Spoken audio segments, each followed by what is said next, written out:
I could have dinner with anybody in the entire world, it would be my grandmother. She cleaned houses for over 40 years. She did cleaning, and she would do cooking, and she'd serve for their cocktail parties. And she was also very, very funny. She'd always tell you a joke, sometimes not appropriate, but... For me, if I could have dinner with anybody, it would be Hank Aaron.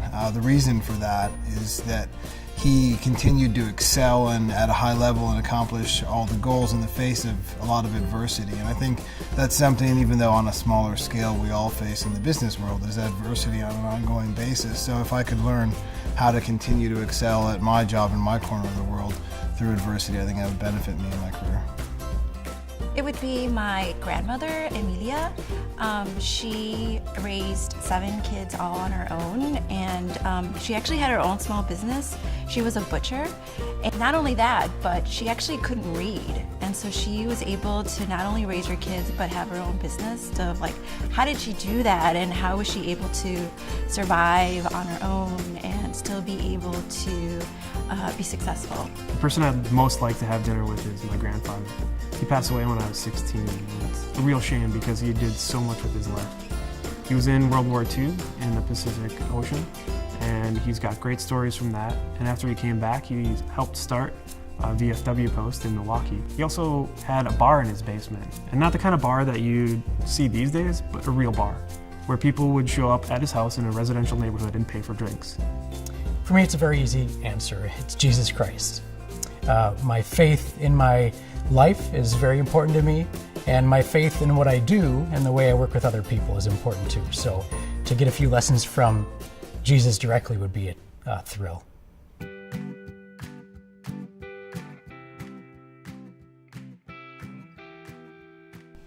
When I was 21, I wish I would have known that it was important to have mentors at that time, especially when you're starting out in your career and there's a lot of decisions you have to make. And a mentor would have been wonderful to have.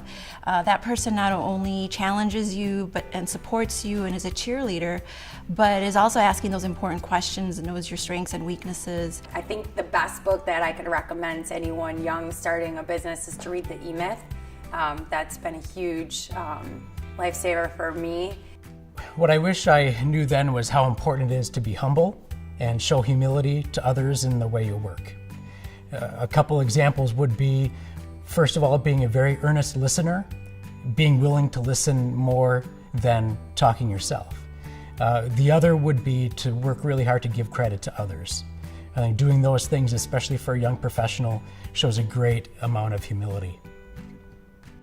If there's one thing I wish I would have known when I was 21, it's to do something that you love. I haven't always enjoyed previous jobs that I've had, and now, because I'm able to love what I do, which I define as being around people that you enjoy, working in a culture that's supportive and positive, that's really what helps you to enjoy and have a high quality of life, even when you're working hard and incredibly busy. So it would be to really focus on loving what you do and enjoying the work environment that you're in.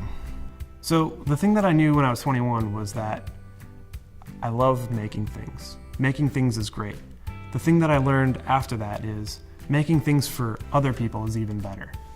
And since then I've learned that it's not just making things for other people, it's actually doing things for other people that really makes life worthwhile.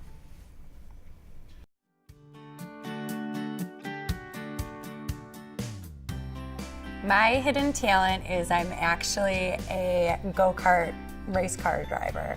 So I have a go-kart. It goes about 55 miles per hour. And it's the one time where I don't think about work or anything else. I'm just really enjoying being behind that wheel, going fast and having a lot of fun. I'm able to do a little bit of beatboxing. I'm happy to show you if you'd like.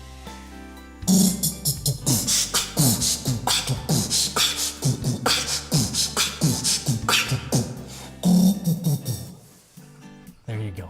Something I've had a knack for is, in any given situation, taking objects that are around me and creating a game or a competition to fill time. You can find a pen holder and a bobblehead and a football, creating some kind of game for everybody to get involved in, a little competition, something to kill the workday. It's something I've always had a knack for. I'm not necessarily good at the games I create, but I'm pretty good at putting them together and creating them. My hidden talent is that I can solve a Rubik's Cube in about 2 minutes.